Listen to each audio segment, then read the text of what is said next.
S'il vous plaît, on s'écoute. Merci. Camarade président exécutif, camarade secrétaire général, camarade membre du CSP, du secrétariat général, les douaniers, je les appelle les fidèles de la tribune. Il y a quelqu'un infidèle que je ne voyais plus, mais il est revenu. Notre cher ami, merci d'être venu, professeur Toutou, Renfait Tibé, professeur Secret, cher ami, merci beaucoup d'être venu. Merci aux journalistes, aux hommes médias, des médias d'être là. Je crois que le maître de cérémonie vous a déjà présenté les excuses du parti. On a fait beaucoup de va-et-vient dans la salle à cause des problèmes techniques liés à l'électricité. Mais tous ceux qui croient dans la foi, il y a un seul message, une seule phrase que nous retenons: tout ce que Dieu fait est bon. Et Dieu fait les choses en temps opportun. C'est le temps de Dieu, c'est le temps qui est arrivé, donc nous allons nous adapter. Et comme l'a dit le maître de cérémonie, nous entretenons aujourd'hui sur un sujet très important qui est consécutif à la lettre message que son Excellence le président Laurent Gbagbo a adressé au peuple ivoirien, mais au-delà du peuple ivoirien, au monde entier. Et exploitant donc cet important message, nous avons proposé comme sujet du 40e numéro du PPACI, de la tribune du PPACI, le thème suivant: vérité, justice, réparation et réconciliation. L'appel du président Laurent Gbagbo a fait éclater la vérité sur les crises ivoiriennes de 1999 au 4e mandat.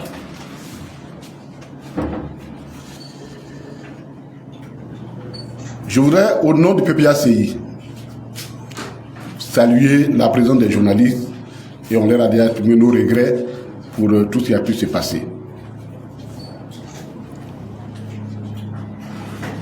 Avant d'aborder le sujet, je voulais revenir sur un sujet que les négateurs des évidences essaient de justifier une position qui n'a aucun sens. Ça concerne la question de l'acquittement du président Laurent Gbagbo. On entend beaucoup de choses se dire sur ça. Comme si c'est le président Laurent Gbagbo, le droit doit changer. Je voudrais annoncer ici que certainement la prochaine tribune va porter sur le procès du président Laurent Gbagbo. Je crois qu'on ne l'a pas suffisamment exploité et les gens s'amusent avec. Et on entend dire: tu es acquitté, ça ne veut pas dire que tu es innocent, que tu n'as rien fait. On entend des gens dire ça. Je voudrais me prendre 5 minutes pour leur expliquer ce que c'est que l'acquittement. Je vais le dire dans des mots, choisir les mots qu'il faut pour se faire comprendre. Et je vais illustrer ça par des faits très simples pour que ceux qui ont du mal à comprendre parfois le langage juridique puissent le comprendre.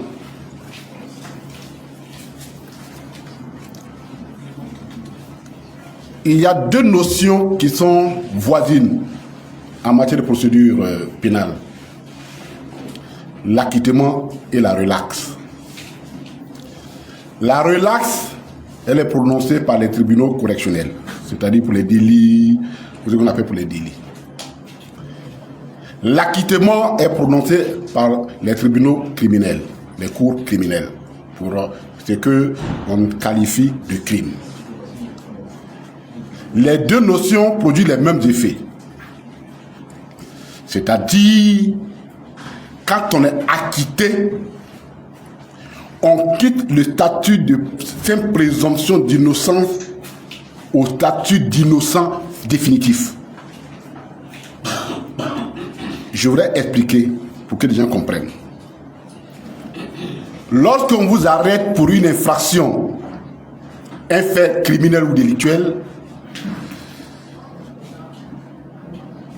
vous êtes présumé innocent jusqu'à ce qu'un tribunal régulièrement constitué vous déclare coupable. Et en matière criminelle, le dossier passe devant une cour, généralement le procureur saisit une juridiction d'instruction, le juge d'instruction. Et le juge d'instruction regarde le dossier sur la base des enquêtes qu'il mène et deux possibilités s'offrent. Soit le juge d'instruction estime qu'il y a suffisamment de preuves pour t'envoyer en procès, donc il prend une ordonnance de renvoi en procès devant une juridiction qui procède à ton jugement. Ou le juge d'instruction peut dire, votre affaire là, je n'ai pas d'éléments qui justifient que l'affaire soit devant une juridiction de jugement. Alors, il prend une ordonnance de non-lieu. L'ordonnance de non-lieu, ce n'est pas un acquittement. Le non-lieu veut dire, sur la base des éléments que j'ai, moi, juge d'instruction, je ne trouve pas suffisamment de preuves pour envoyer l'affaire en juridiction, devant le jugement. Donc, on te retourne. Dans les deux cas, dans ce cas, la poursuite s'arrête, c'est vrai. Mais la conséquence de cette décision, c'est que tu es toujours poursuivable sur la base. S'il y a d'autres éléments nouveaux qui viennent, on peut rouvrir le dossier et on peut te poursuivre sur la base de ces nouveaux éléments. C'est ça le problème du non-lieu. Maintenant, on t'envoie devant une juridiction de jugement. La juridiction de jugement prend le dossier, écoute les versions des uns des autres, analyse les faits, recoupe les preuves et prend une décision qui peut être soit la condamnation, soit le jugement en voie de condamnation, donc on prononce une condamnation des peines, ou alors la juridiction dit, après avoir écouté tout le monde, je ne vois aucune raison de condamner cette personne, donc on acquitte la personne. La différence entre le non-lieu et l'acquittement, c'est que le non-lieu te renvoie dans son statut de présumé d'innocent, donc poursuivable, les mêmes faits, mais l'acquittement dit tu n'es pas coupable. Tu n'es pas coupable, donc tu es innocent. Et cette décision frappée, quand elle est devenue définitive, de ce qu'on appelle la force de la chose jugée, tu ne peux plus être poursuivi pour tes faits, en tout cas pour quelques faits liés à tes infractions. Au niveau de la CPI, ce qui fait office de juridiction d'instruction, c'est ce qu'on appelle les chambres préliminaires. Et quand le président Laurent Gbagbo est arrivé là-bas, il y a une première décision qui est sortie le 3 juin, si ma tête mémoire est bonne, 2013. Le président est parti à la CPI le 29 novembre. Il a fait sa première comparution où on lui a lu les charges. Parce que quand on t'envoie, le juge va te dire, mais pourquoi je t'ai envoyé ici? On lui a lu les charges le 5 décembre 2011. La chambre préliminaire qui a statué sur le dossier est arrivée, si ma mémoire est bonne, je crois, le 3 juin 2013 à la conclusion, le 2012, à la conclusion qu'elle ne disposait pas d'éléments suffisants pour envoyer le président Laurent Gbagbo devant une juridiction de jugement. Donc, le président Laurent Gbagbo retrouvait normalement dans un pays, dans une juridiction normale, il devait prendre ses bagages pour rentrer en Côte d'Ivoire. Que non, comme il s'agit de Laurent Gbagbo et qu'il faut lui appliquer un droit spécial, les juridictions disent, les juges le disent, écoute, procureur, ton dossier là est faible. Mais on te donne une prolongation. Va chercher d'autres éléments pour venir soutenir ta thèse. C'est comme si vous vous promenez et puis quelqu'un, on vous arrête. Et puis on leur dit, mais tu n'as rien fait. Mais comme tu es déjà là, allez-y chercher quelque chose, n'importe quoi pour venir quand même, on va le juger. Elle en a pris encore pratiquement 1 an. Pour que le 12 juin 2013, il décide que à 2 contre 1, et dans les conditions, on va revenir là-dessus pendant quand on va ouvrir ce chapitre-là, dans des conditions qui restent songeurs. Parce que le juge allemand, Kohl, qui avait balancé la première décision en faveur du non-lieu, on lui aurait prêté l'intention qu'il est revenu sur sa décision. Et donc, il y avait 2 maintenant qui étaient pour la poursuite du procès, le renvoi en procès contre la seule dame belge qui a maintenu sa position du départ. Il se trouve que le juge Kohl est décédé 3 semaines après d'un cancer. Je ne suis pas médecin, excusez-moi, je ne suis pas médecin, mais un dossier aussi complexe de 4000 pages de preuves, que quelqu'un qui a un cancer en phase finale ait pu lire ce dossier. En fait, moi je ne suis pas médecin, mais j'ai des doutes. Mais ce qui se... dans ce cas, c'était fait. On ouvre le procès. On finit le procès avec 82 témoins qui sont censés être les témoins à charge. On finit. Les juges estiment que les témoins et les preuves fournies ne justifient pas la cause qui est présentée devant eux. Et c'est en anglais que c'est bien dit. No case to answer.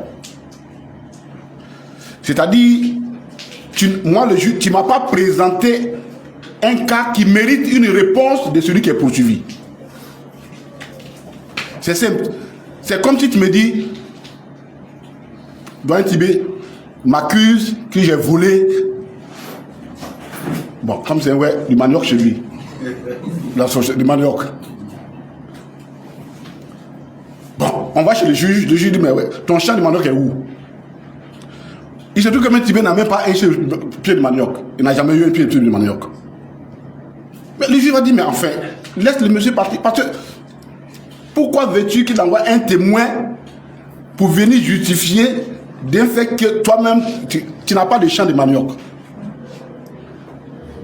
Donc, tu n'as pas un cas à présenter. Tout, en principe, les preuves à décharge doivent venir contredire ce que tu as avancé l'accusation. Mais tu ne nous as même pas présenté un cas qui me justifie. C'est que les juges reviennent déjà à ce qui avait été dit. Donc, ouvrez le débat sur cette affaire. Le débat s'ouvre. Et les juges arrivent à la conclusion qu'effectivement ils ont raison, il n'y a pas de cas à défendre, puisque le cas qu'on a présenté ne repose sur rien. Donc, ça n'existe pas. Le cas n'existe pas. C'est ce que ça veut dire en français terre à terre. No case to answer.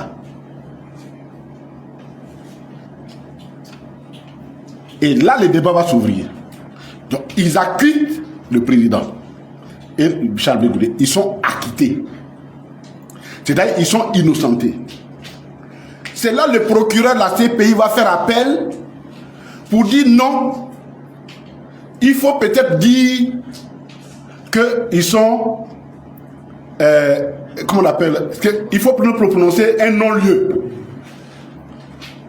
Mais les juges disent non, le non-lieu là, il n'y a pas de non-lieu devant une juridiction de jugement. C'est en instruction.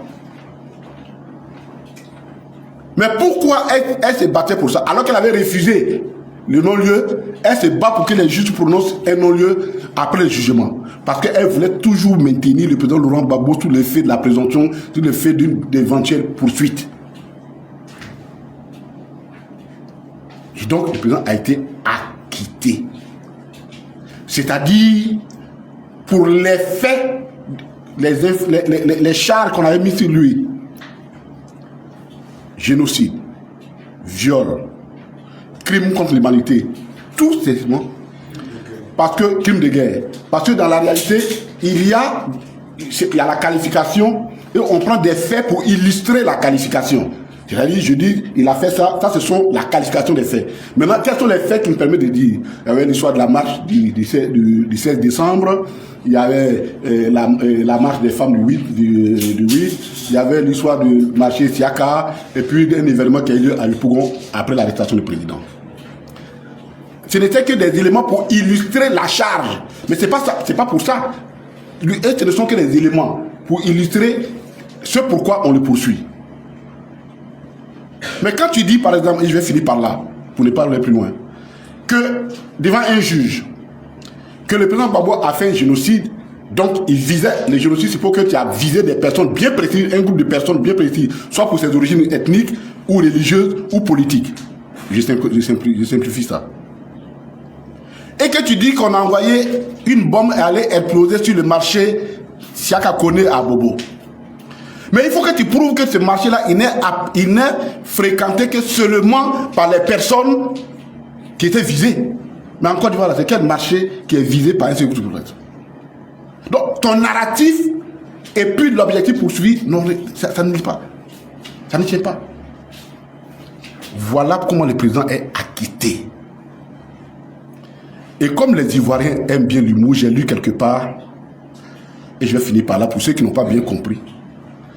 Acquittement, on dit, les noms que j'ai cités, ce n'est que des hasards. Hein. À Logwale, chez les Yacouba, il y avait un monsieur qui s'appelait Mabré Toakeuse. Son cousin s'appelait Bakongos, Vagondo. Ce sont des noms, hein, c'est des noms que des coïncidences. Hein. Et puis, ils avaient leur neveu qui s'appelait... j'oublie son nom.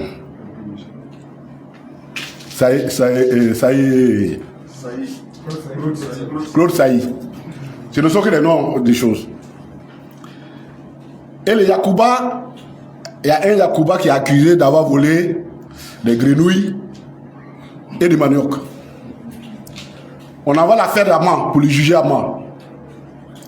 Ben le juge, c'est un faux. Lui, il ne peut pas comprendre qu'on puisse envoyer quelqu'un devant lui pour une affaire de grenouilles et de choses. C'est très précieux chez eux, mais ce n'est pas précieux chez nous.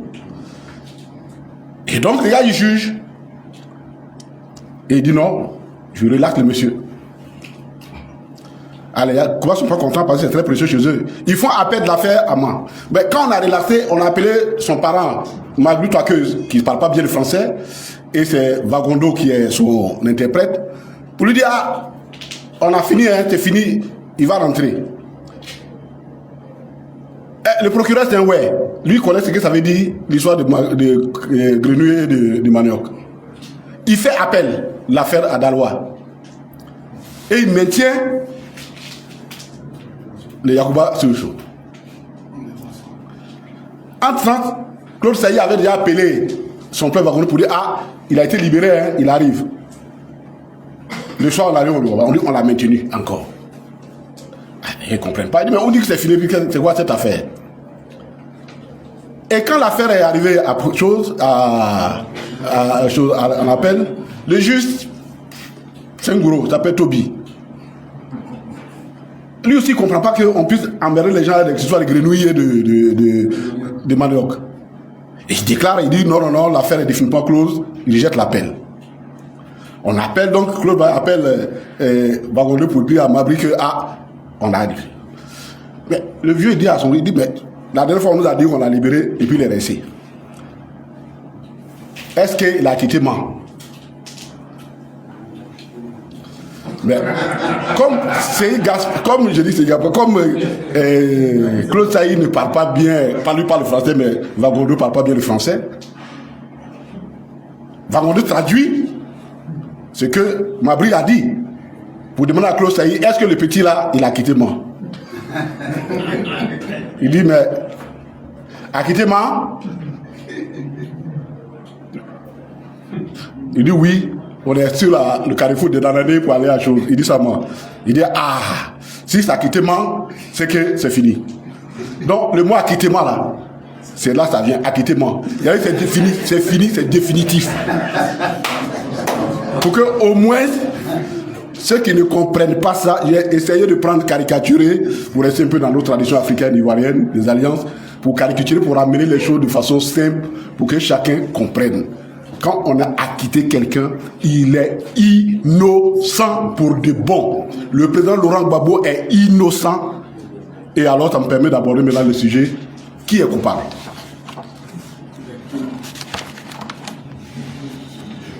Alors, rapidement, les deux initiatives, le message du président Laurent Gbagbo et l'initiative qu'il a faite le 8 décembre dernier, le 8 décembre, c'était ça, le 29 novembre, l'île Pau, ce sont deux initiatives qui pour nous s'accordent. Pourquoi? Parce qu'il s'agit de sauver la Côte d'Ivoire. On ne peut pas sauver la Côte d'Ivoire en continuant de garder des plaies purulentes. Donc quand le président prend l'initiative de l'île Pau et qui prend par la suite l'initiative de s'adresser au peuple, pour que tout le passif qui frélate l'histoire de nos peuples et de nos relations, que ce passif-là, il soit définitivement lavé. Pour nous, ce sont deux initiatives qui sont importantes. Parce qu'il s'agit de stabiliser de façon définitive la Côte d'Ivoire. Et comme vous le verrez, cette stabilité passe par l'évacuation d'un certain nombre de questions qui sont des questions un peu qui ternissent un peu les rapports sociaux.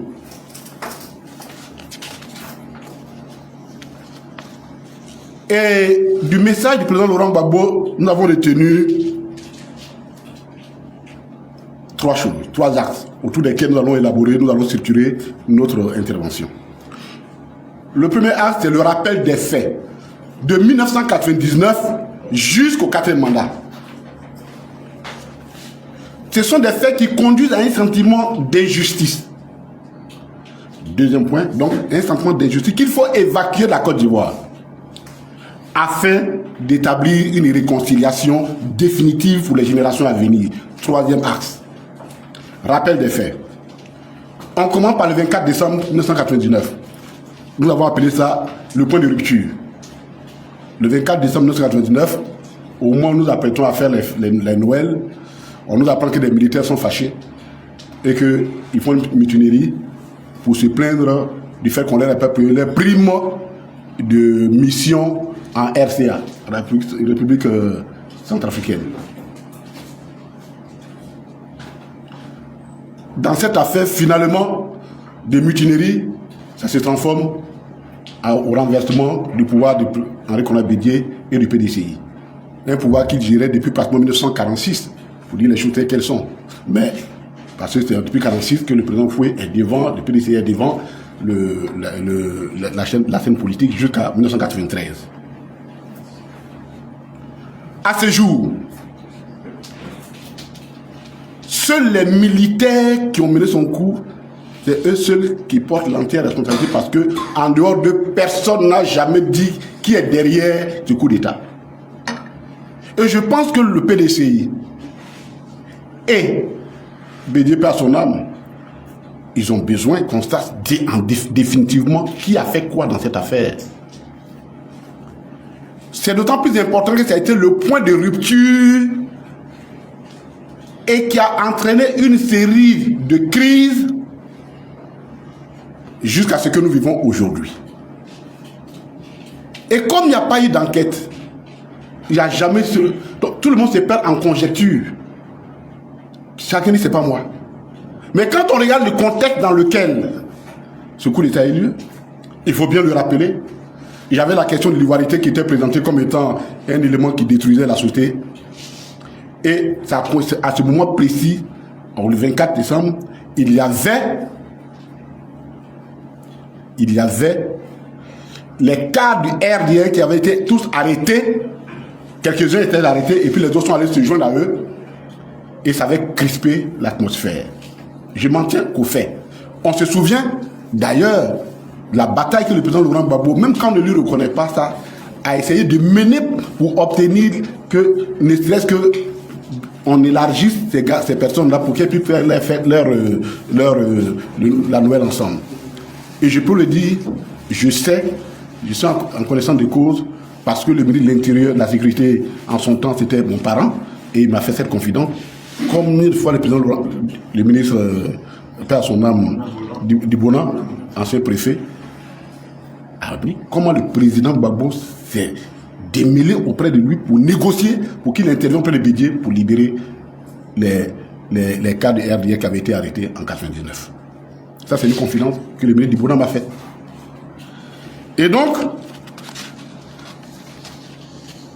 dans telles circonstances, dans tel contexte, tous les narratifs, forcément, soulèvent des passions. Qui a fait quoi dans ce coup d'État du 99? Jusqu'à aujourd'hui, la question n'a jamais été clarifiée. Deuxième étape, 2000-2020, ce que j'appelle les 2 décennies infernales pour la Côte d'Ivoire. Et pendant ces 2 décennies, nous avons connu tout. Le régime militaire, avec ses abus, le complot du cheval blanc, l'élection présidentielle de 2000, le charnier de Yopougon, le coup d'État manqué du 7 au 8 janvier 2001, le coup d'État manqué du 9 septembre, la rébellion de 2002 à 2010, les accords de Ouagadougou, l'élection présidentielle d'octobre 2010, la guerre de la crise post-électorale mars-avril 2011, le massacre des populations de l'Ouest, la déportation du président Laurent Gbagbo à la CPI et le procès de son acquittement. Voici les faits qui ont meublé ces 20 dernières années. Nous allons les dire rapidement. Le régime militaire et ses abus. Nous tous, nous avons été témoins qu'il y avait effectivement, à un moment donné, des abus qui avaient été soulevés par le régime militaire, qui dirigeait en son temps le général Guy Robert. Ces abus se sont aggravés quand il a décidé d'être candidat à l'élection de 2000. Et quand il a pris cette décision, évidemment, les gens ont commencé à avoir des manœuvres. Qu'il a tenté d'éliminer un certain nombre de candidats. Et donc des militaires qui n'étaient pas contents qu'il ait voulu conserver le pouvoir, ou du moins en essayant d'éliminer certains de candidats, dont leurs favoris.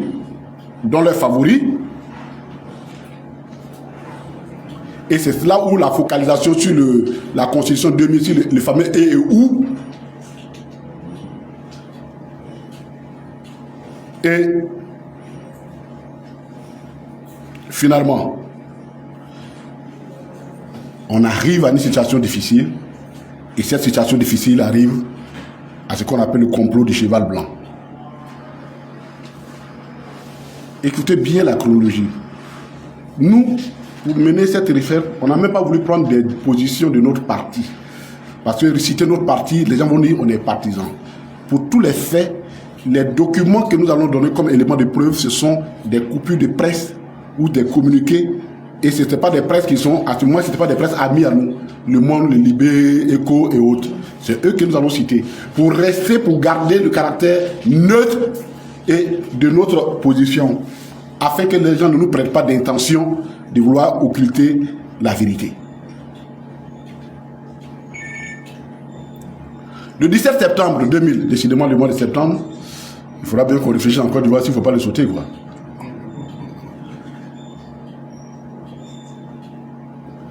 La résidence du chef de l'État, Gueye, est attaquée par des militaires.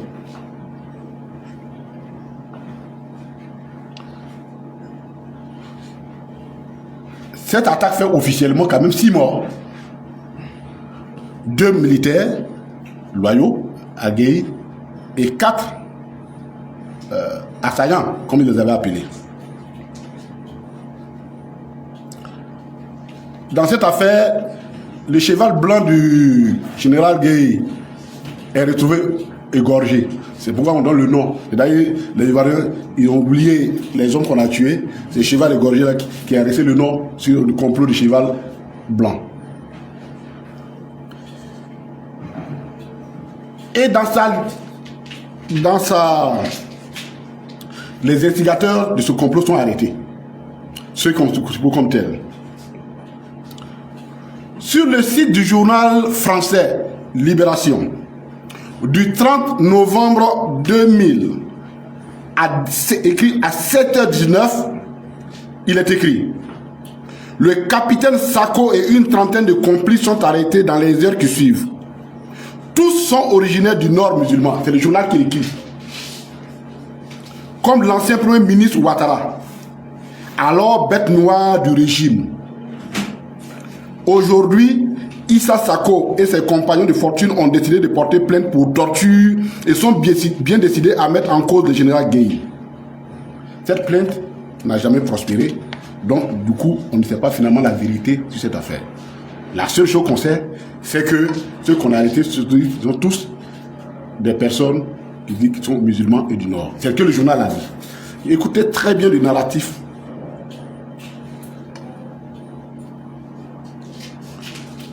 Et c'est dans cette transition-là qu'on organise les élections de 2000. Que le président Laurent Gbagbo appelle même, qualifie de calamiteuses. Pendant ces élections, il y a 2 candidats favoris. Le président Laurent Gbagbo pour le compte du FPI et le chef de la junte, le général Gueye.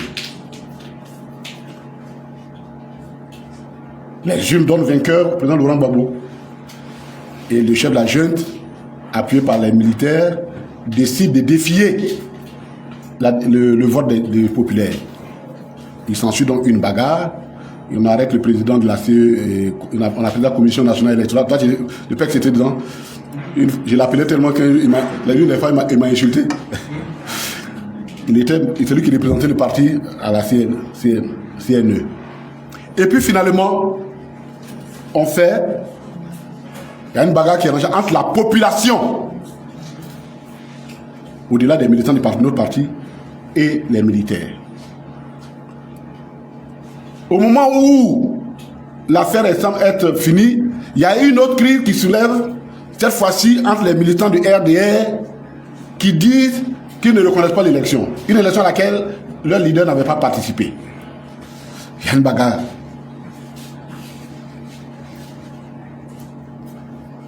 Selon le site Wikipédia, c'est ça, non? Ce jour-là, il y a eu 300 morts en Côte d'Ivoire.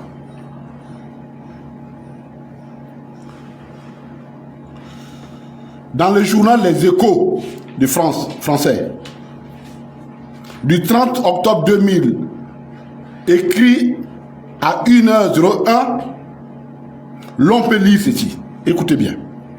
Mais le RDR, qui dresse un bilan de 155 morts, principalement parmi ses militants et sympathisants, réclame la création d'une commission d'enquête internationale, une façon de remettre dans le jeu l'Organisation de l'Unité africaine qui n'a pas reconnu l'élection de Laurent Gbagbo.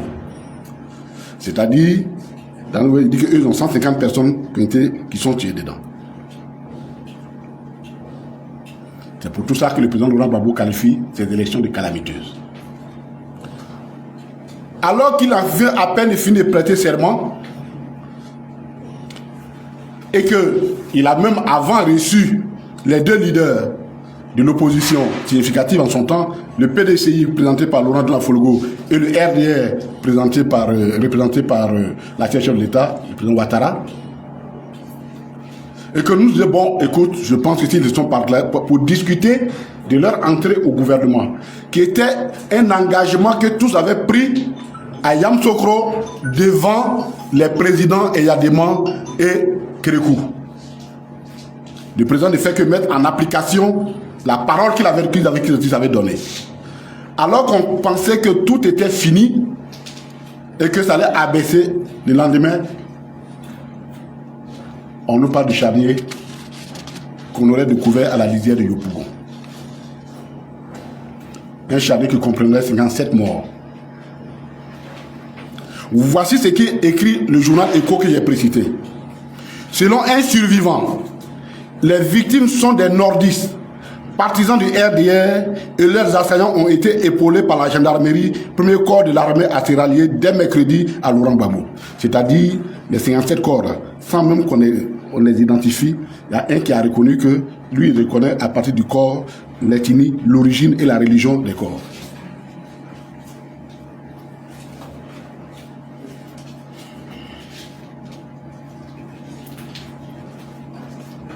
Le président a ouvert une enquête.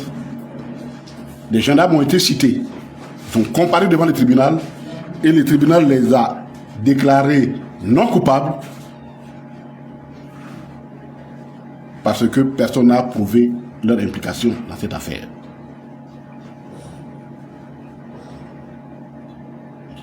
Jusqu'à ce jour, le mystère de Charnier reste entier. On ne sait pas qui a fait ce charnier. Tout ça, ce sont des faits qui se sont passés en Côte d'Ivoire. La tentative du coup d'État du 7 et 8 janvier 2001. Alors qu'il est en Italie. Non, c'est pas ça. Là, il était ici. Les 7-8, la Mercedes noire, on appelle aussi complot de Mercedes noire. Ce jour-là, cette nuit, je crois que le président devait être à Maman. Je crois qu'il était il était à Maman. Il était à Maman. On est réveillé avec des tirs. Des gens même à la Béninoise, sont même passés à la radio pour dire qu'ils ont pris surtout à la télévision, tout. Et puis, finalement, ils sont repoussés. Et voici ce qu'écrit le journal Le Monde, qui rend témoin de ça. Le journal Le Monde, du 11 octobre 2002, sur son site, écrit à 010 et modifié le 27 octobre 2021 à 15h33, écrit par Stephen Smith, avec Damien Glaise et Vincent Rigouleux, parce que c'est très important que ces précisions-là. Voici ce qu'ils écrivent. Les 7 et 8 janvier 2001, Ibrahim est impliqué dans le coup de la Mercedes noire. La limousine escortée d'un convoi de 4x4 qui venant du nord fait route vers Boaké, en même temps que des éléments armés à Abidjan, à 450 km au sud, attaquent la résidence du président Laurent Gbagbo. Donc le journal affirme que là encore, c'est IB qui était derrière cette opération. Jusqu'à aujourd'hui, cette affaire, elle est restée sans explication, sans éclaircissement. Et c'est ça qui va nous envoyer au 19 septembre. Le 19 septembre, tout le monde connaît l'histoire, on ne va pas revenir là-dessus. Mais si cette question, le président Laurent Gbagbo, dans son document, Gbagbo pose dans son document une question bien précise, des questions bien précises. Qui a financé cette rébellion? Une rébellion, ça se finance. S'il est vrai que 2 personnes se sont officiellement combattu pour la paternité de la rébellion. D'un côté, Ibé, et de l'autre, Soro Guillaume, qui lui-même a fait un livre pour justifier cette rébellion. Des questions restent. Qui a financé cette rébellion? Quel a été le rôle joué par certains pays, notamment la France et le Burkina Faso? De Blaise Compaoré. Il y a eu des conséquences de cette rébellion. Les casses des agents de la BCAO, de Bouaké, de Man et de Korogo, jusqu'à aujourd'hui, il n'y a pas de classement là-dessus.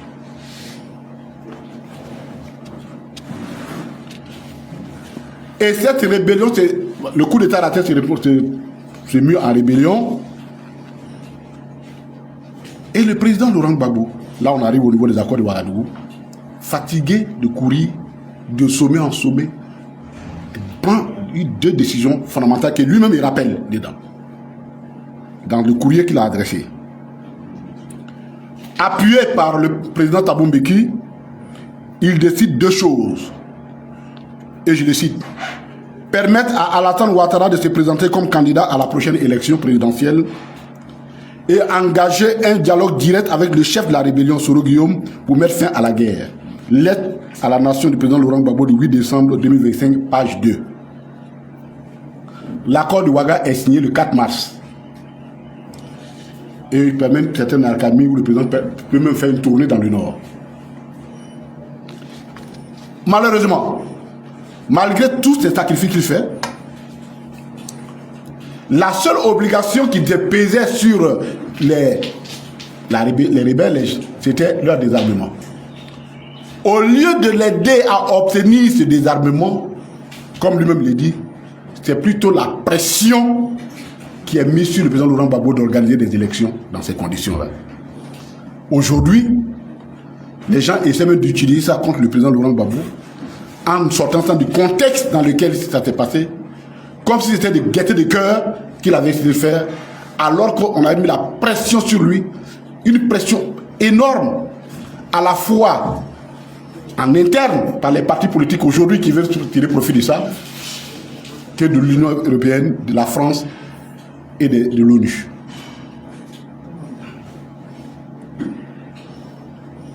Aujourd'hui, les gens, des êtres me disant veulent utiliser ça contre le président Laurent Gbagbo.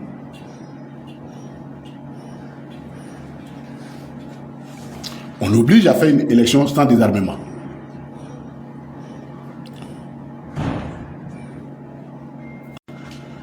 Donc, on sait la suite. On fait organiser les élections. Et puis,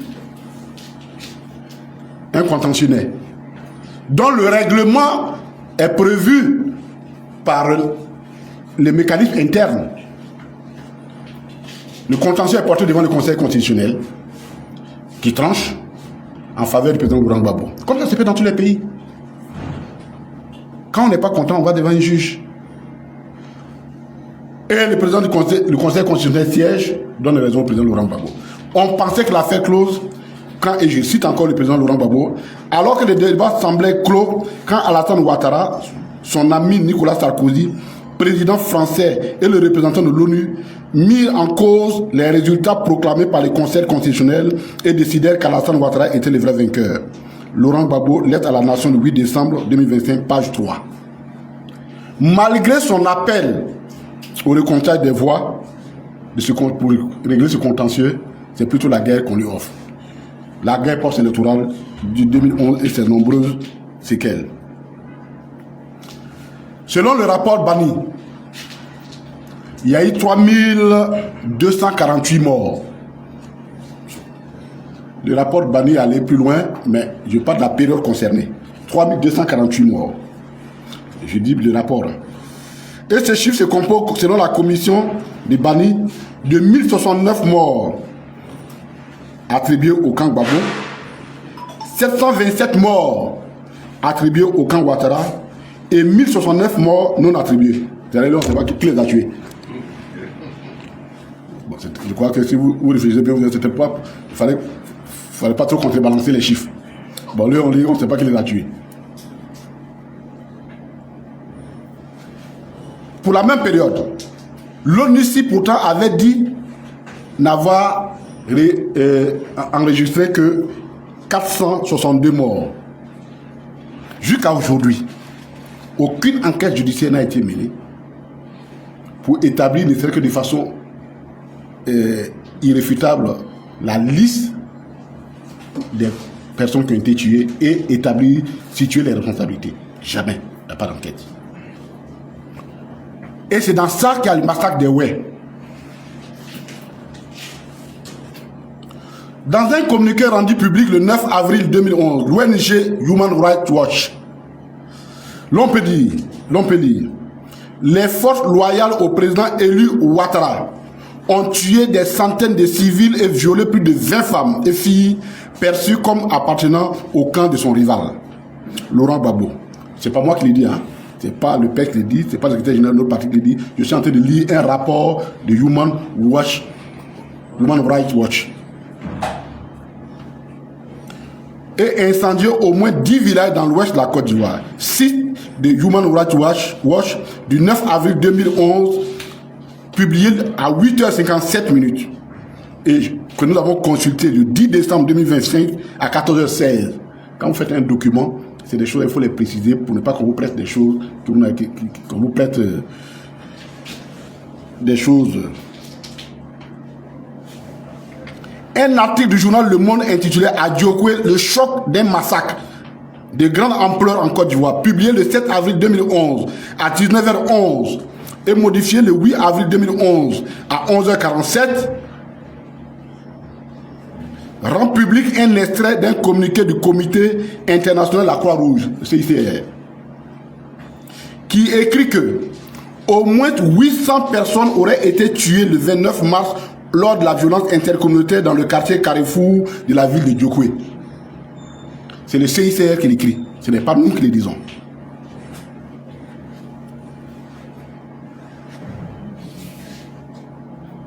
Dans l'ouest du pays, c'était le 2 avril 2011. Le 2 avril 2011, la Fédération internationale des droits de l'homme, FIDH, a publié un communiqué dans lequel elle écrit: la FIDH confirme l'existence de massacres dans la ville de Djokwe, dans l'ouest du pays, où depuis le second tour de l'élection présidentielle, plus de 800 personnes ont été exécutées. Des témoignages confirment des exécutions ciblées d'individus, notamment Guéré, le 29 mars 2011 dans le quartier Carrefour. Les choses sont claires. Je rappelle que ce n'est pas un communiqué du PPACI. Ce massacre suffisamment documenté, à ce massacre documenté, il faut ajouter celui de Naïbli. Ah, vos noms là sont compliqués. Là. Naïbli. C'est Naïbi, mais Naïbli. Voilà. Non, il ne s'est pas trompé. Qui a eu lieu le 20 juillet 2012. Sur ce dernier massacre, Amnesty International écrit sur son site le 29 juillet 2012 un article référencé AFR 31-009-2013, ce qui suit. Le 20 juillet 2012, le camp de Naïbli, qui abritait quelques 2500 personnes déplacées, a été attaqué et détruit par les populations locales, des Dozo, une milice soutenue par l'État et des éléments de l'armée ivoirienne. Des soldats et policiers de l'ONUCI affectés dans ce camp n'ont pas mis un terme ou n'ont pas été en mesure de mettre un terme à cette attaque. Un an plus tard, les enquêtes ouvertes par les autorités sur ces crimes commis lors de cette attaque ont connu peu de progrès. À ce jour, ça j'ai fini, fin de citation. Donc on peut dire qu'à ce jour, l'on peut dire que seul le président Laurent Gbagbo et son camp ont été jugés. On arrive au jugement. Le 29 novembre, ça je l'ai déjà fait, je ne vais pas revenir là-dessus. Après un passage dans les pénombres de Kourougo, dans une maison, il dit qu'il ne voyait même pas la lumière. Il est déporté un matin hivernal, et Dieu seul sait que l'hiver néerlandais.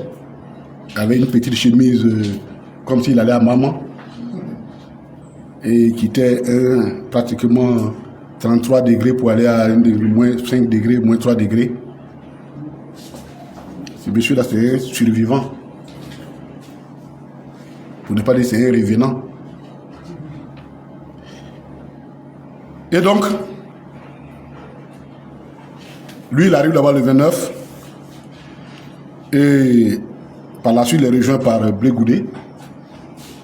En 2014, les deux dossiers sont joints. Les deux dossiers étant joints. Et puis, finalement, on connaît l'histoire, ils ont été acquittés. Mais malgré l'acquittement maintenu en quasi-résidence surveillée, et il revient on acquitte définitivement le 31 mars. Jusqu'à aujourd'hui, malgré son acquittement, le président Laurent Gbagbo continue de subir les conséquences de la crise de 2000, comme s'il était le seul de 2010, puisque c'est sur cette base-là, sur la base d'un prétendu braquage, la BCAO, que la BCAO ne reconnaît même pas, qu'aujourd'hui, le président Laurent Gbagbo est exclu. On lui refuse même le droit de vote, le droit élémentaire du vote. Donc finalement, c'est lui seul et son camp qui sont pris. Voici le rappel des faits. C'est-à-dire, toute cette kyrielle de faits n'a jamais connu la lumière de la vérité. Dans une république, dans un État, dans une nation, cela est dangereux. Ça donne un sentiment d'injustice. Et c'est l'appel du président Laurent Gbagbo, et c'est le deuxième point, c'est pour finir avec ce sentiment d'injustice. Donc, après toutes ces tueries horribles que nous avons dit, seuls, on peut le dire aujourd'hui, les proches de Laurent Gbagbo et ses proches, c'est ceux qui ont été jugés. La dernière fois, on vous a situé, on vous a donné le nombre de personnes qui sont encore détenues à la suite de la crise de 2011, qui sont proches de nous, 114 militaires comme civils. De l'autre côté, il n'y a que Oremi, Amadé Oremi. On dit c'est lui qui a tué tous les ouais.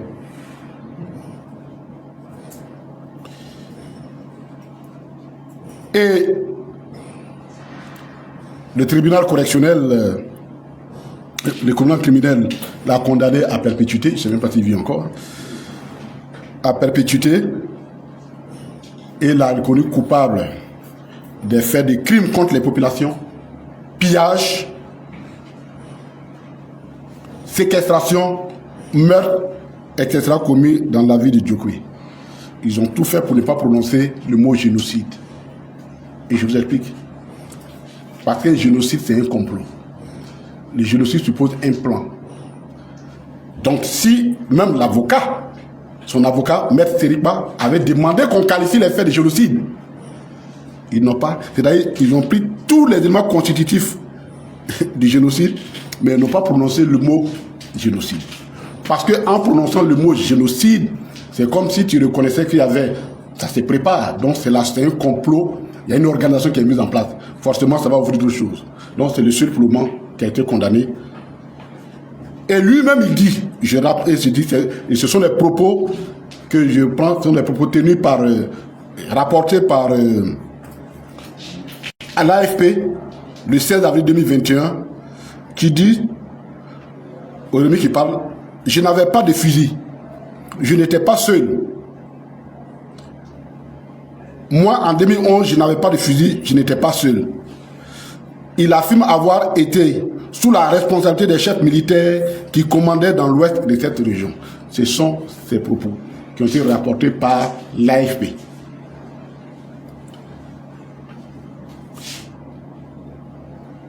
Mais aucun de ces militaires n'est venu. Alors, j'ai interrogé l'avocate hier. Je lui ai dit, mais qu'est-ce qui s'est passé?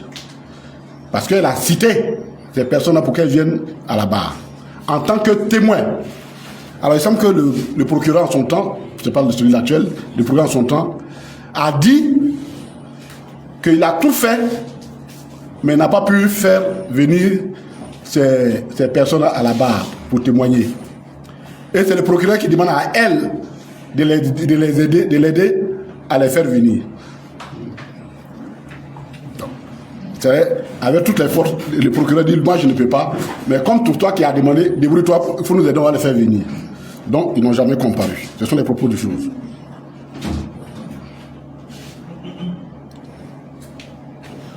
Selon Maître Sirikba, propos recueillis et rendus publics par le journal Le Monde, elle pense que Amadé n'est responsable qu'en partie. C'est injuste de lui faire endosser la responsabilité tout seul de ce qui s'est passé à Djokwe. Ce procès ne nous a pas permis d'élucider ce qui s'est passé à Djokwe, de sorte que trop de zones d'ombre font encore réfléchir. Ce sont les propos de Maître Sirikba rapportés par le journal Le Monde. Et elle n'est pas la seule à réfléchir. La FIDH, elle aussi, a fait communiquer sur cette question. Et dans ce cas, elle émet aussi des réserves sur un certain nombre de points. Elle dit ceci, la FDIH.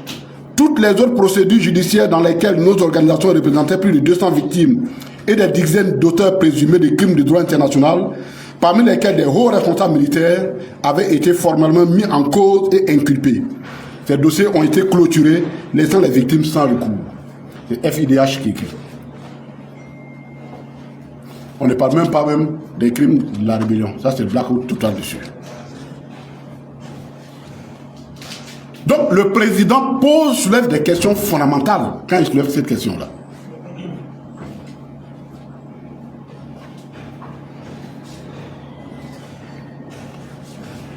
Et la question qu'il soulève, ce n'est même pas lui qui la soulève. Et c'est là que je vais répondre à une certaine personne qui dit non, est-ce que le président Laurent Gbagbo a le droit de saisir la CPI? Est-ce que, parce que la CPI, effectivement, il y a des modalités pratiques. Ce sont les États membres ou quelques associations, les États membres, mais le procureur aussi a l'initiative des poursuites.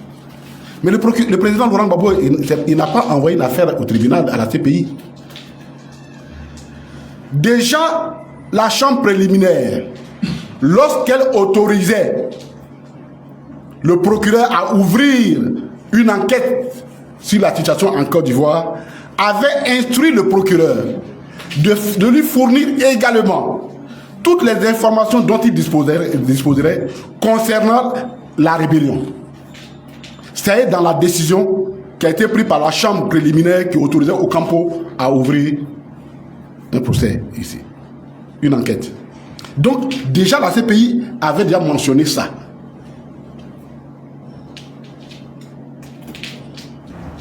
Jusqu'à ce jour, la CPI n'est jamais revenue sur cette affaire. Mais puis, même celle de 2018, pour laquelle il avait été également demandé à la Cour. C'est-à-dire, il faut que nous comprenions bien. C'est vrai que les gens nous ont colonisés, mais on n'est pas bêtes. Parce que lorsqu'il y a une procédure judiciaire, une enquête, on dit on a tué telle personne à la rivière Palmeraie. Ou bien il y a des meurtres qui ont lieu à la rivière Palmeraie.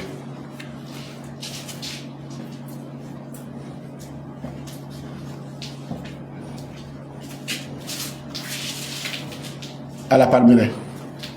Et puis, l'officier de police judiciaire qui vient, on veut l'enquête, il dit non, moi, ceux-là, je vais faire une enquête séparée. C'est telle famille, j'ai la soupçon, c'est elle qui a fait. Telle autre famille, vous là, attendez, hein, quand j'ai fini de faire l'enquête sur l'autre famille là, je vais venir faire pour vous la part. C'est quoi ça? Ce sont les faits qui déterminent les criminels. Les criminels ne sont pas présumés. Ce sont les faits. Or, il y avait une série de faits qui ont lieu au même moment. Comment vous pouvez identifier un certain nombre de faits, dire nous on fait enquête sur eux et puis les autres là, on va venir après?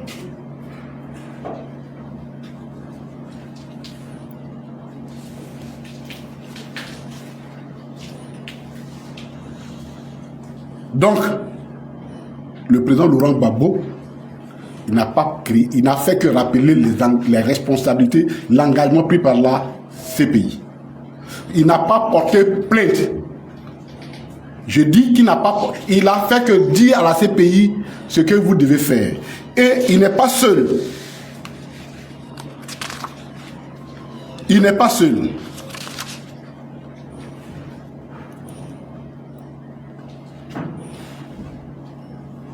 L'OIDH, l'Observateur ivoirien des droits de l'homme, a saisi le 3 octobre 2024 le bureau de la CPI.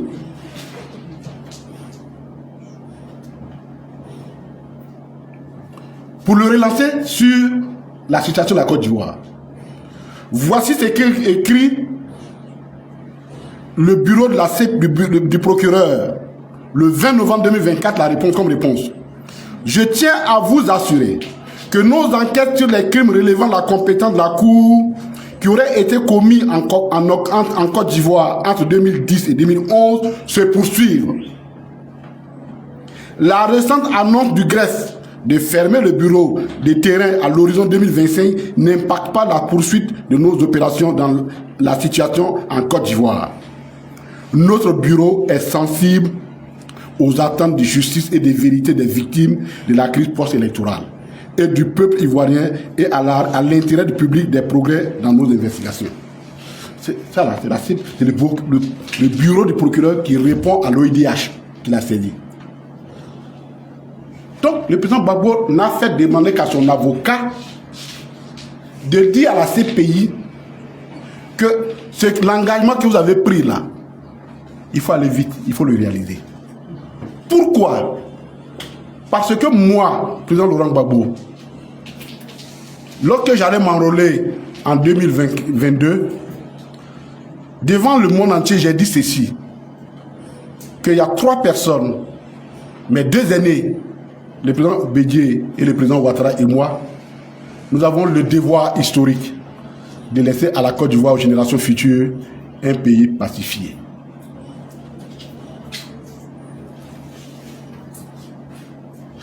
Quand le président le dit,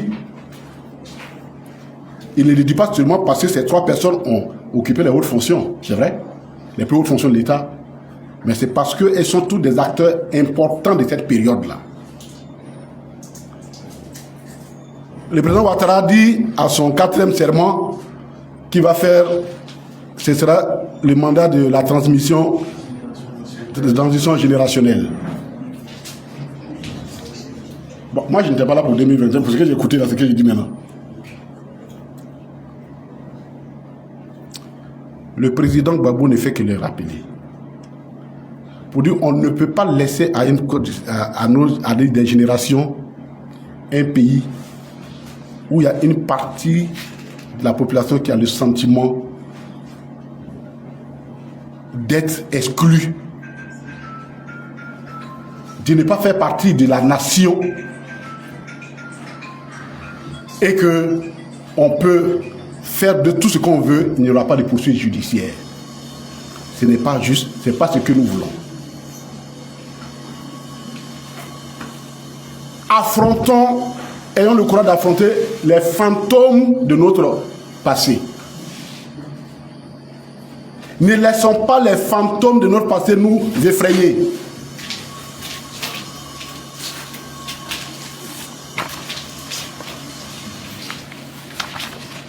Il faut les vaincre. Pour les vaincre, il faut que nous acceptions de poser les actes qui vont dans le sens de la réconciliation. Ce faisant, le président n'est pas dans une logique de vengeance. En droit, dans une société, la justice n'est jamais un instrument de vengeance. Quiconque a recours à la justice pour clarifier une situation n'est pas dans une logique de vengeance. Le président ne vise personne en particulier. Son intérêt, c'est la Côte d'Ivoire. Son message est un message patriotique. De grâce, que nos considérations partisanes ne vienne pas enlever le caractère hautement patriotique de cet appel. Que personne n'ait peur. Lui, il est allé à la CPI, il a été disculpé, innocenté, il est revenu. Mais l'histoire de notre pays ne peut pas continuer comme ça, avec des zones d'ombre qu'on n'arrive pas à éclaircir. En appelant les Ivoiriens, il veut donner un sens à son engagement de donner à la Côte d'Ivoire, à la génération future, un pays vraiment réconcilié. Ce serait une erreur collective, une irresponsabilité collective de céder à nos enfants les conséquences de notre propre turpitude. Donc l'appel du président Laurent Gbagbo, c'est un appel à la responsabilité collective, parce qu'il faut sauver la Côte d'Ivoire.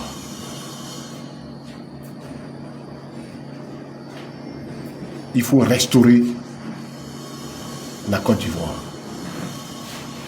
Et dans tout ça, l'élément clé de la requête du président Laurent Gbagbo, c'est la question des massacres de l'Ouest.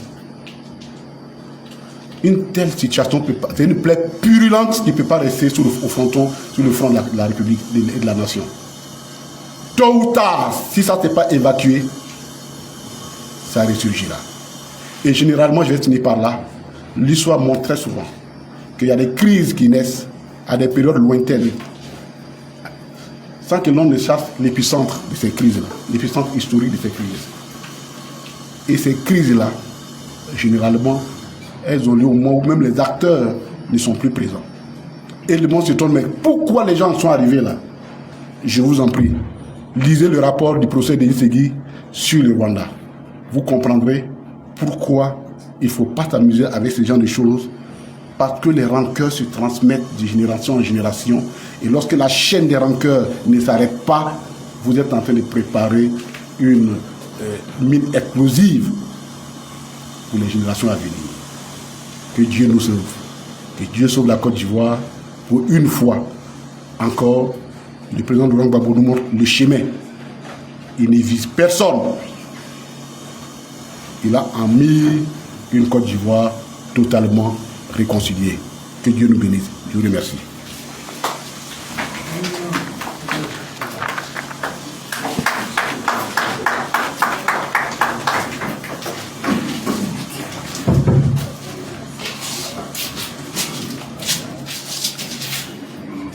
Merci au ministre Justin Katina Koné et surtout merci pour cette académique, parce que ça, c'est une vraie conférence. Tactiquement et techniquement, c'était assez clair. Amis de la presse, comme je vous connais, comme on se connaît, chers collègues, vous aimez les questions et vous embouillonnez en souvent. Je laisse le temps aux conférenciers de se désaltérer un peu et puis préparer vos questions. La méthode est simple, comme d'habitude. Vous vous présentez, présentez votre organe, vous posez des questions précises et le conférencier, le ministre Katina Koné, président du CSP, se fera fort d'éclairer davantage les éléments sur lesquels vous posez des questions. Alors, je suis à vous.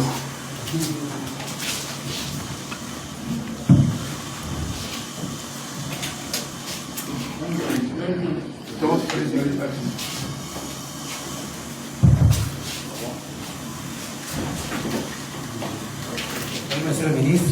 Bonsoir. Je suis Corson Sabo du journal La Nouvelle Alliance. Depuis la publication du courrier du président Laurent Gbagbo, ils sont nombreux.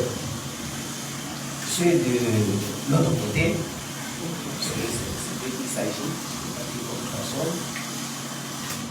qui trouvent que la publication il est opportun en cette période où Alassane Ouattara a été investi. Que le problème. Merci.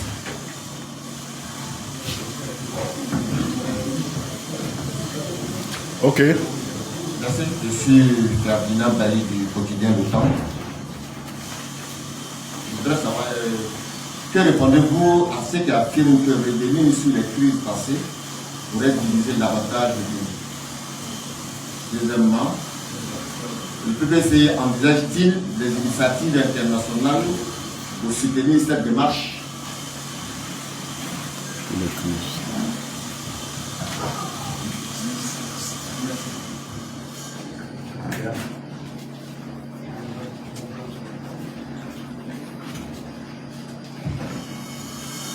Bonsoir, monsieur. Je suis Samuel Tadio, journaliste à l'Info. J'ai une question. Comment vous appelez? Samuel Tadio, journaliste à l'Info. Ok.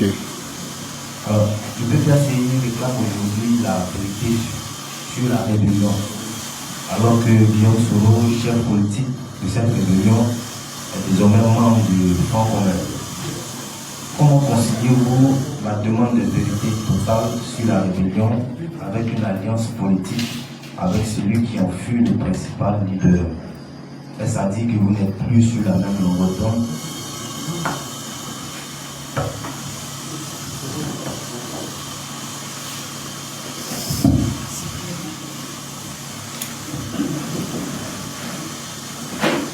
Je suis dans nos pays du canal de Chili. J'ai une question.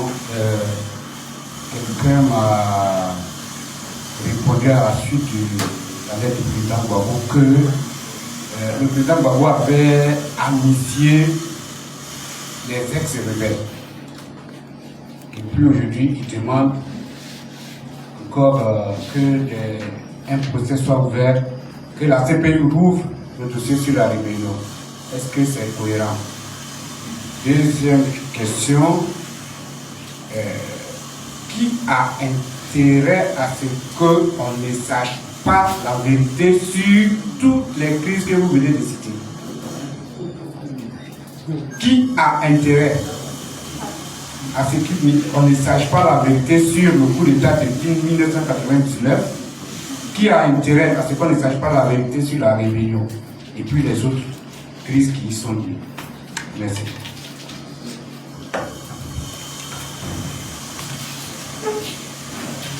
Sylvain Lebeau, panafricain média Pyrénées. Monsieur le ministre, quelles sont les garanties que le PPAC, votre parti, propose pour que cette quête de vérité ne se transforme pas en un règlement de compte politique?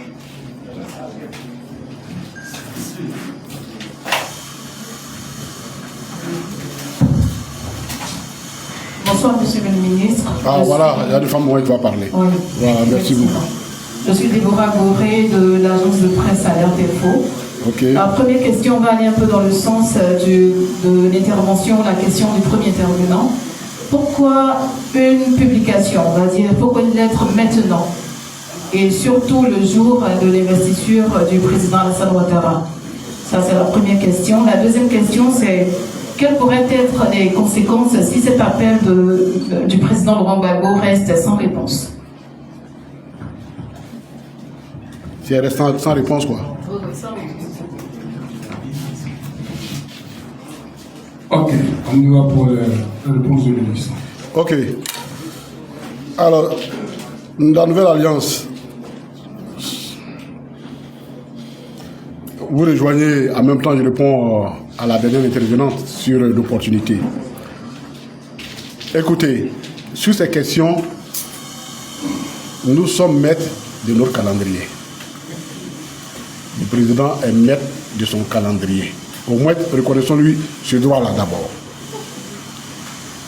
Maintenant, supposez que vous-même vous pensiez qu'il y a une allusion qui soit liée, donc que cette opportunité soit liée à l'investiture du président Ouattara.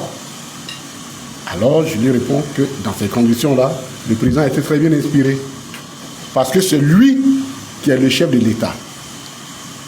C'est lui qui a dit qu'il va donner le pouvoir à les générations à venir. On ne fait que lui rappeler que, comme je vous ai dit, ce que le président leur a toujours dit, chers frères, il ne nous reste plus que deux, toi et moi. Il ne nous reste plus que deux, toi et moi. J'ai compris ton message, tu dis, tu vas transmettre la Côte d'Ivoire à une nouvelle génération. Au moment où tu prêtes serment, je voudrais te demander d'inclure dans ton calendrier en priorité la résolution définitive de toutes ces crises-là pour que la Côte d'Ivoire que nous envisageons de donner aux générations futures soit expurgée de tout ressentiment. À supposer que vous pensez qu'il y a un lien, alors le président aura tort, il n'a pas eu tort, il l'a vu juste en demandant au président Ouattara d'en tenir compte. C'est tout ce que je peux dire par rapport à ça. Et le seul lien que je peux voir, c'est tout ça.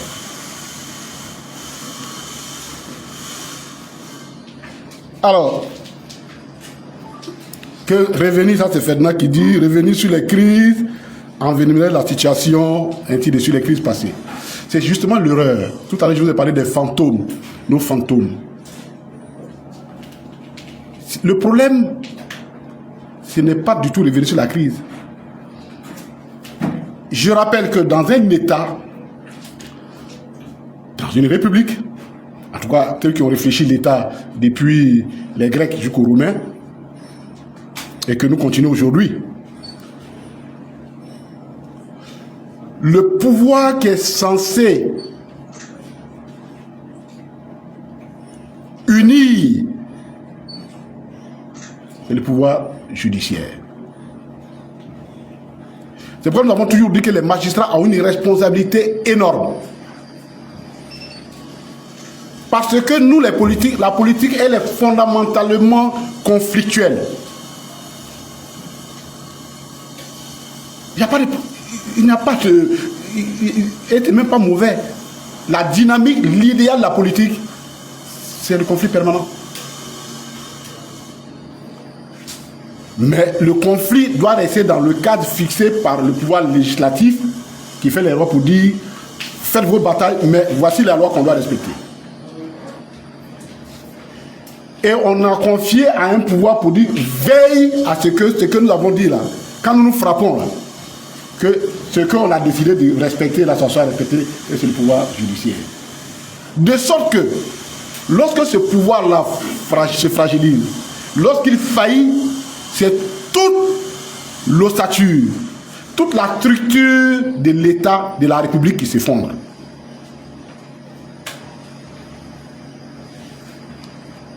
Donc, demander à la justice de faire la lumière sur une situation, au contraire, c'est de réconcilier. Parce que là où la politique sépare, la justice est appelée à unir. Voilà le problème. C'est pourquoi le président Laurent Gbagbo n'est pas allé voir les chefs BT pour venir me clarifier cette situation-là. Il n'est pas allé voir les chefs Baoulé, il n'est pas allé chez les Maou, c'est beau. Il est dit, allons-y voir les magistrats, les juges, qu'ils soient en interne ou à l'international. On a un sentiment d'injustice et ce n'est pas bon pour une république. Le dire, ce n'est pas entraîner la séparation. C'est pourquoi je vous ai dit, nos fantômes, même les plus violents, il faut que nous les affrontions et il faut qu'on les vainque.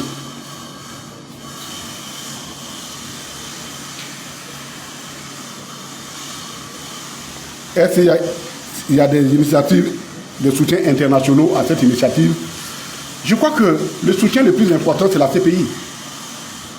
C'est la CPI, je vous ai dit, le président Gbagbo, là, il n'a pas créé, ce n'est pas une affaire nouvelle qu'il porte devant la CPI.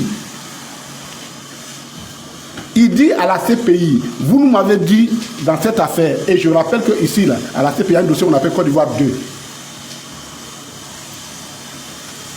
Il a demandé tout simplement ce que vous avez promis de faire en Côte d'Ivoire. Il faut qu'on le fasse. Et c'est tellement important que ces choses soient évacuées.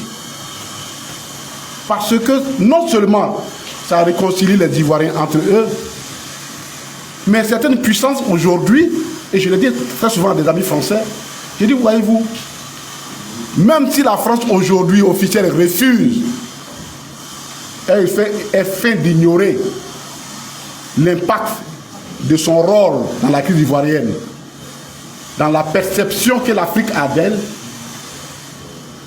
mais cette réalité-là, elle existe. Parce que dans les décisions du juge, la majorité à la CPI ont été claires. Très souvent, ils ont fait allusion à ça. Comment l'opinion en Côte d'Ivoire perçoit le rôle de la France et de l'ONU en Côte d'Ivoire. Or, on a besoin d'évacuer tout ça pour que nos rapports se normalisent. Donc, les premières initiatives, c'est un appel collectif, et la CPI, c'est l'organisation internationale par excellence, c'est le tribunal international, doit considérer la CPI, mais c'est pour que toute la communauté soit attirée, l'attention de la communauté soit attirée sur cette situation-là. Est-ce que Soro Guillaume... Alors, rappel, Soro Guillaume, le GPS ne fait pas partie du Front commun. Première chose. C'est vrai que il y a pour des questions bien précises, l'organisation des élections propres, ainsi de suite, il y a une convergence de vues, mais le Front commun n'a pas été créé pour lutter contre, pour préserver l'impunité. Le Front commun a été créé pour une soit bien précis. Et je ne crois pas. Les questions que le président a posées, c'est des questions bien précises. Et je pense que le président Soro lui-même, il doit se poser ces questions. Finalement, comme je suis en exil, mais la rébellion là même là, j'ai gagné quoi dedans même?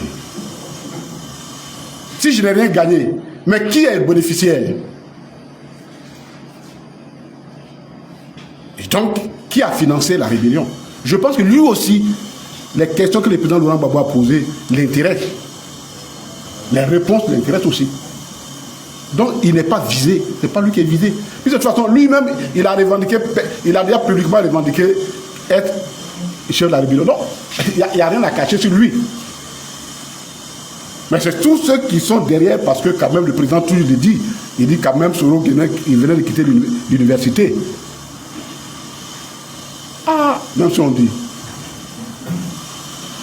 Donc voilà, donc il n'est pas visé, puisque de toute façon lui-même s'est déclaré déjà comme étant responsable de la rébellion, mais c'est toutes les mains qu'on soupçonne d'avoir guidé et financé que l'on cherche. Dans cette affaire, il y a la culpabilité et il y a la responsabilité, les deux se jouent ici.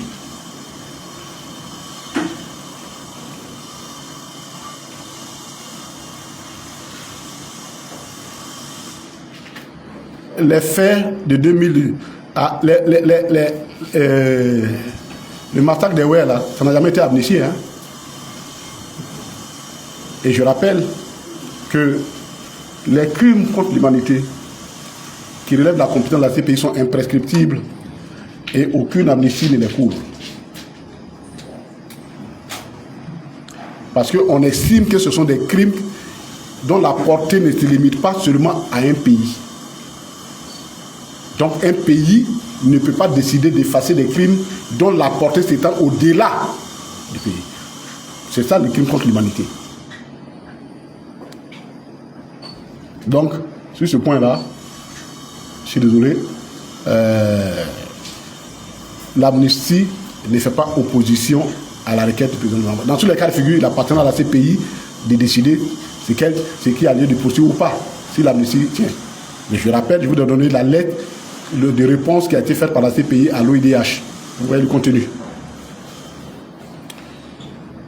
Qui a intérêt à ce qu'on ne sache pas la vérité? Nous tous, on se pose la même question. Nous tous, on se pose la même question. Et c'est pourquoi le président rappelle la CPI. Je n'ai pas la réponse. C'est sûr, la CPI faudra nous dire certainement la réponse.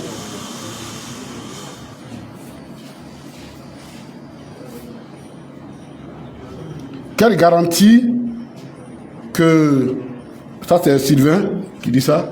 Quelle garantie que nous avons pour savoir que l'initiative ne va pas se tourner en règlement de compte? C'est ça, hein? Mais j'ai dit, il n'y a pas de règlement de compte en matière judiciaire. Le juge, son rôle là, c'est de dire tu as tort, tu as raison, pour que celui qui a souffert de ces crises-là puisse reposer son esprit qui est troublé. Donc, s'il s'agissait d'une initiative qui dit, nous là, on cherche de nous-mêmes, le président dit, je demande à la justice. Je vous ai dit, il n'y a pas jamais la justice n'est utilisée, présentée comme instrument de vengeance. C'est pourquoi justement, les juges ont toujours horreur qu'on leur prête l'intention d'être un instrument de vengeance. Les juges, qui veulent être vrais juges.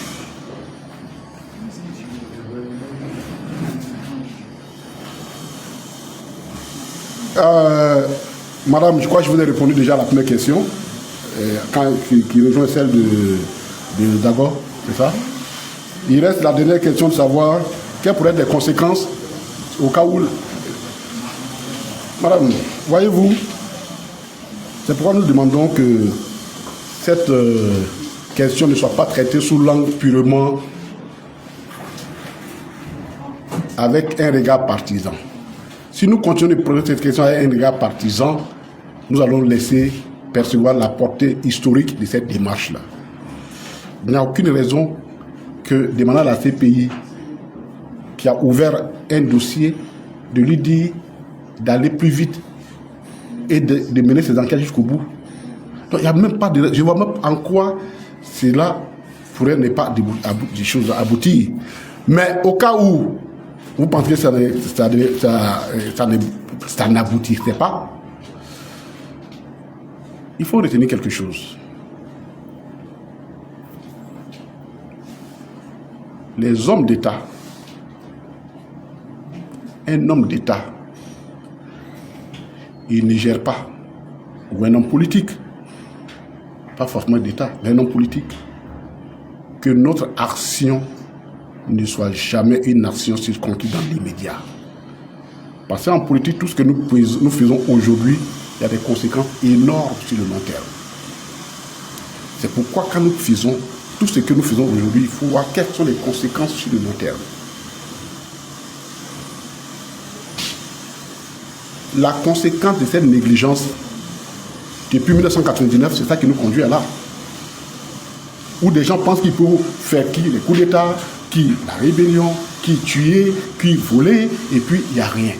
Quand ça s'accumule comme ça, c'est la nation qui est en train de se friter. Les fondations de la nation qui sont en train de se friter. Et nul n'a intérêt à ce que notre nation sombre. Faisons en sorte que les générations futures ne nous jugent pas mal. Ne nous traitent pas d'irresponsables. Donc, la conséquence, si les choses continuent comme ça, c'est que nous préparons notre pays à une crise encore plus grande. Que Dieu nous préserve de cela. Chers amis, c'est bon? Il y a une autre question? Bon, vas-y, une seule. Bah, ils sont venus de toute façon, on les a fait attendre. Oui, rapidement. Oui, c'est la proposition, on va pas. Comme dans le micro, on fait toutes les questions. D'accord? Ok. Merci. Oui. Bonjour, monsieur le ministre. Oui, bonjour. Yannick Baya pour la voix originale. Ok. Je voudrais rendre un hommage vibrant au vainqueur de l'élection présidentielle du 25 octobre 2025, son Excellence, Monsieur le Président Alassane Ouattara, artisan du développement de la Côte d'Ivoire. Merci pour la stature et la multidimension que vous continuerez d'insuffler à notre nation.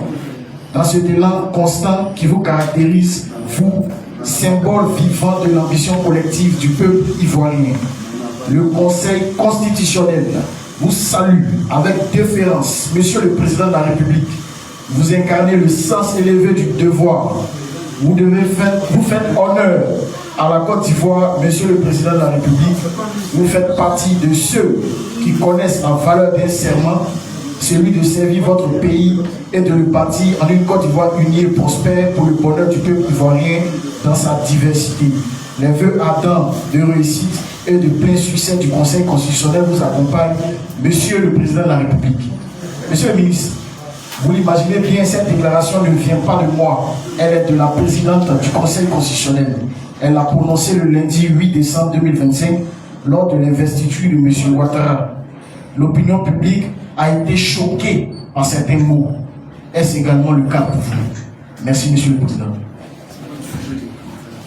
Pour moi, en tant que collègue Katina, ou bien pour le PPACI? Pour le PPACI et pour M. Katina Kouni. Mon esprit républicain refuse ça. Et l'esprit républicain du PPACI refuse ça aussi. Tout simplement. Il n'y a pas de commentaire à faire sur ça. La Côte d'Ivoire que le président Laurent Gbagbo souhaite, que le PPACI souhaite, ne peut pas s'accommoder de telles déclarations. Si vous voulez notre opinion, voici notre opinion. Voilà. Autre question? Oui. C'est la dernière, hein? Oui, la dernière. Je suis Samuel Gagnon, journaliste à l'Infodrome. Permettez de vous poser une question d'actualité, comme on dit que vous avez évoqué le rôle de l'armée française en Côte d'Ivoire en 2010. Alors, récemment, il y a eu une tentative de coup d'État au Bénin et il a été dit que des forces spéciales françaises se sont déplacées de la Côte d'Ivoire pour aller opérer dans ce pays-là. Selon vous, cela démontre encore une fois que l'armée française n'est pas partie comme les gens ont tendance à le dire. Merci beaucoup. Bon, l'évidence est là. Si elle a intervenu, qu'elle n'est pas partie. Mais il faut aller au-delà de ça. Je vous ai dit ça la dernière fois, à la dernière tribune. Chers amis, j'ai lu tout à l'heure, hier l'interview de Achille Bembe sur la question, qui est quelqu'un qui réfléchit beaucoup sur l'Afrique. Et il a dit quelque chose. Les coups d'État en Afrique vont devenir de plus en plus nombreux. Ils vont le devenir de plus en plus nombreux. Et il a dit deux choses. Pour deux raisons. Première raison, l'Afrique a trahi la démocratie. L'Afrique a trahi la démocratie. Ça, c'est la première des choses. Et évidemment, quand vous écoutez le discours que vous venez de dire, les propos de la présidente de la Cour du Conseil constitutionnel, ou quelqu'un dont on critique le 4e mandat, quand vous imaginez, le Bénin est loin, mais nous savons tout ce qui se passe.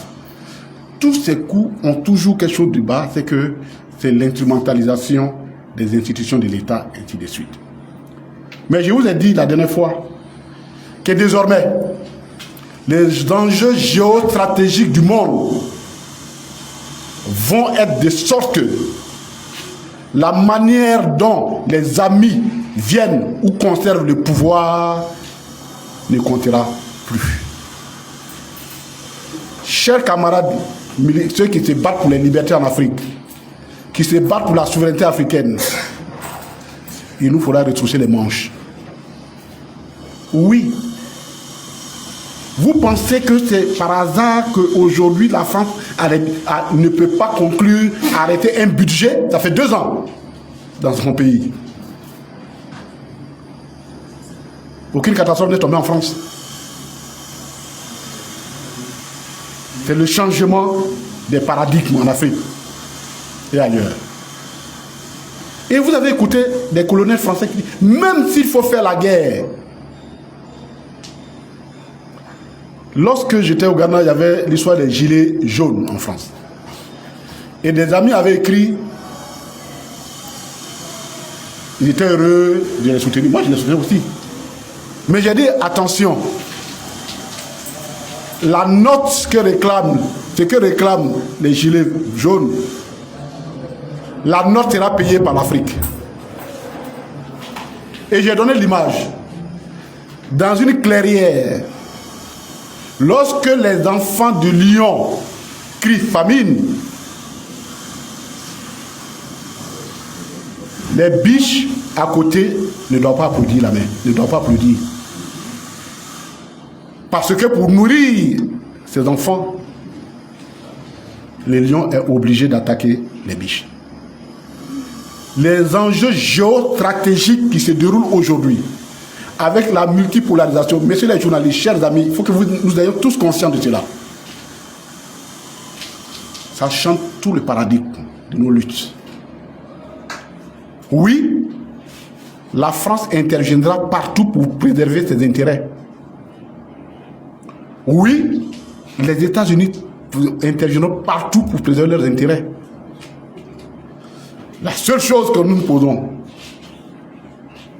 est-ce que nous sommes conscients que dans ce monde de concurrence, eux et nous ne pouvons pas partager les mêmes intérêts?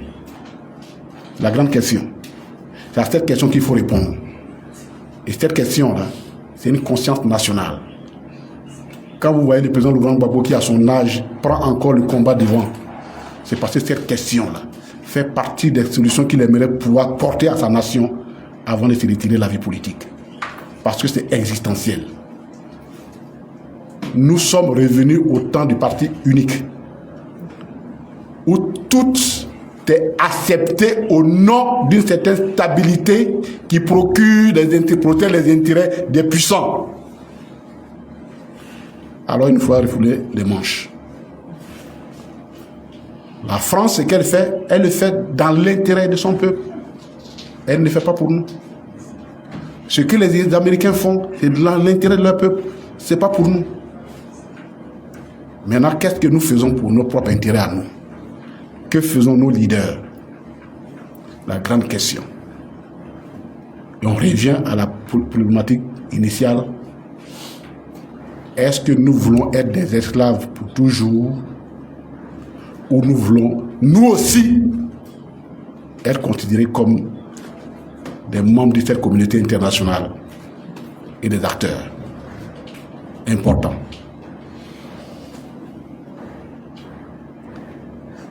Nos ressources sont à la fois notre richesse, ressources naturelles, mais à la fois notre peine, nos douleurs et nos liens de servitude. Si nous ne nous donnons pas la conscience du peuple qui se bat, c'est la seule leçon qu'il faut retirer de ce qui se passe dans la sous-région actuellement. Nous, au PPACI, nous sommes pour nous battre. Ça nous a coûté ce que ça nous coûte. La prison, l'exil forcé, la CPI. Mais c'est pour que les Ivoiriens et les Africains un jour se regardent et disent, nous aussi nous sommes des humains, membres de cette communauté, nous n'accepterons pas que des gens viennent déterminer pour nous, nos intérêts pour nous. Eux, ils se battent pour nos intérêts. Nous, le président Laurent Gbagbo nous demande de nous battre pour nos intérêts. C'est la seule chose que je peux dire pour conclure cette conférence. Je vous remercie.